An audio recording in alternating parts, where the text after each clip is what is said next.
Assalamualaikum warahmatullahi taala wabarakatuh.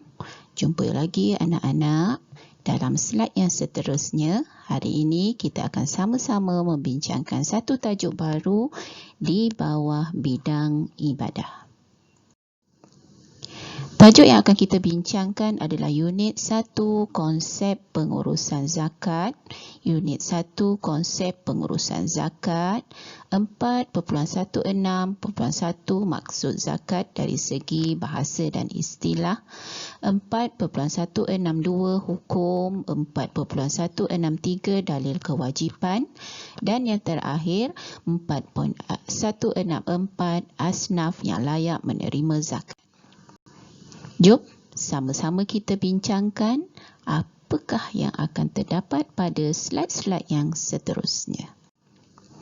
Kita lihat pada maksud zakat. Zakat dari segi bahasa, subur, suci, bersih dan berkembang. Subur, suci, bersih dan berkembang. Manakala dari segi istilah pula, zakat adalah mengeluarkan sebahagian harta tertentu, untuk diberikan kepada golongan yang berhak menerima dengan syarat-syarat yang telah ditetapkan oleh syarak. Hukum mengeluarkan zakat adalah wajib. Hukum mengeluarkan zakat adalah wajib sebagaimana yang anak-anak ketahui, zakat adalah salah satu daripada rukun Islam. Hukum mengeluarkan zakat adalah wajib kerana zakat merupakan salah satu daripada rukun Islam. Kita lihat pula dalil nakli. Dalil nakli kewajipan menunaikan zakat. Allah berfirman dalam surah Al-Baqarah ayat 43. Wa aqimus salata wa atuz zakah. Wa aqimus salata wa atuz zakah, yang bermaksud dan dirikanlah solat dan keluarkan zakat. Dan dirikanlah solat dan keluarkan zakat. Hadis yang diriwayatkan oleh Abdullah bin Umar bin Al-Khattab radhiyallahu anhu bahawa Rasulullah sallallahu alaihi wasallam bersabda, Bunyal Islamu ala khamsin, syahadatin alla ilaha illallah wa anna Muhammadar Rasulullah wa iqamis salah wa ita'iz zakah wal haji wa saumi Ramadan, muttafaqun alaih.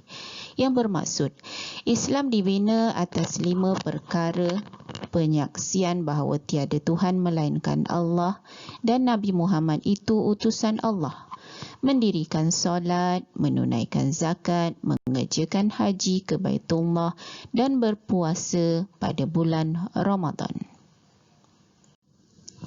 Untuk siapa sebenarnya zakat yang telah kita bayar atau zakat yang telah kita keluarkan? Mari sama-sama kita lihat asnaf ataupun golongan yang layak atau berhak menerima zakat. Lihat slide ini, ada 8 asnaf ataupun 8 golongan yang berhak menerima zakat. Ada 8 asnaf ataupun 8 golongan yang berhak menerima zakat. Kita teliti satu persatu siapakah 8 golongan tersebut. Golongan yang pertama yang disenaraikan adalah fakir. Golongan pertama yang disenaraikan adalah fakir. Siapa itu fakir? Fakir ialah orang yang tiada harta yang mencukupi, untuk keperluan dirinya termasuk makan, minum, pakaian dan tempat tinggal. Ustazah ulang, orang yang tiada harta yang mencukupi untuk keperluan dirinya termasuk makan, minum, pakaian dan tempat tinggal. Contoh yang boleh Ustazah beri adalah seseorang memerlukan RM10. Seorang memerlukan RM10 sehari, tetapi dia hanya mampu memperolehi RM3 sahaja. Seseorang memerlukan RM10 sehari, tetapi yang ada padanya hanya RM3 sahaja. Itulah golongan yang kita maksudkan dengan fakir.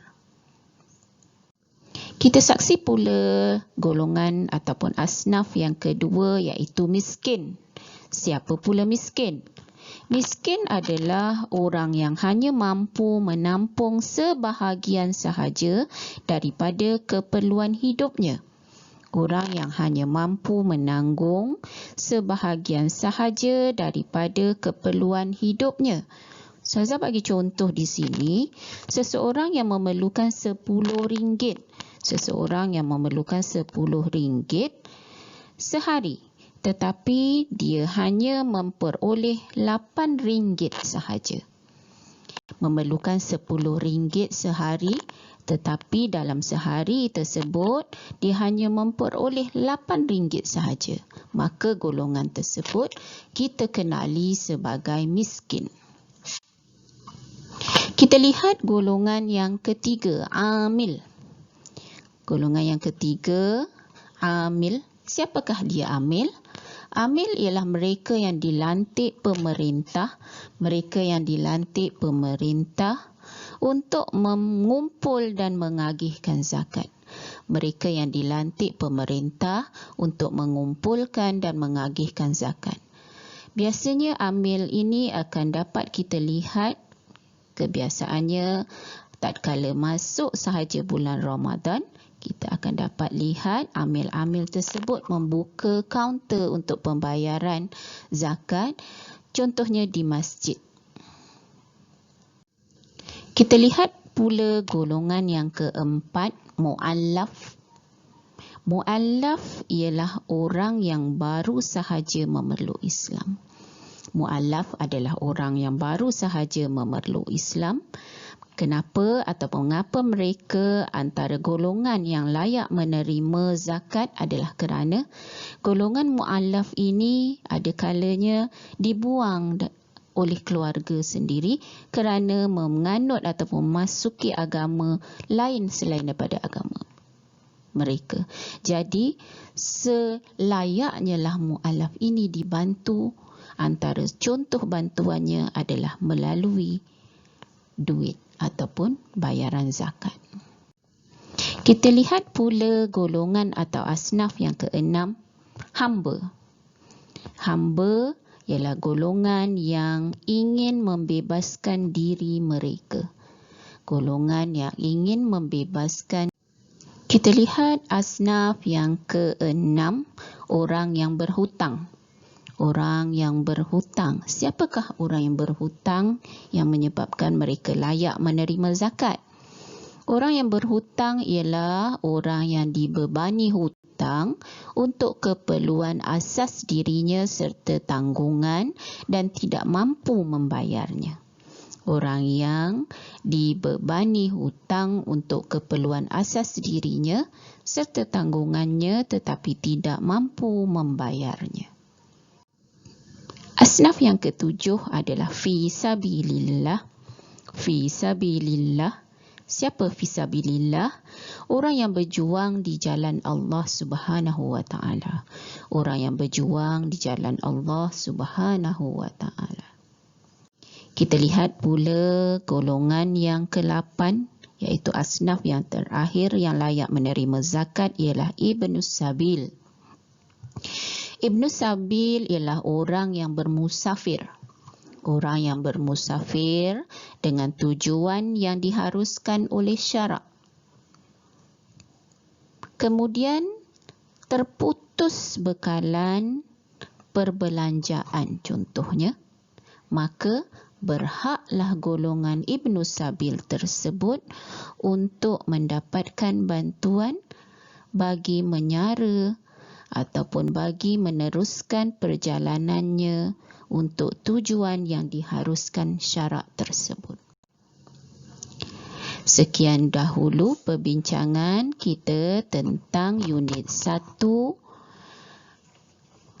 zakat penyuci harta. Kita akan jumpa lagi di slide yang akan datang untuk sambungan berkaitan dengan jenis-jenis zakat dan sebagainya. Wabillahi taufiq wal hidayah. Wassalamualaikum warahmatullahi wabarakatuh.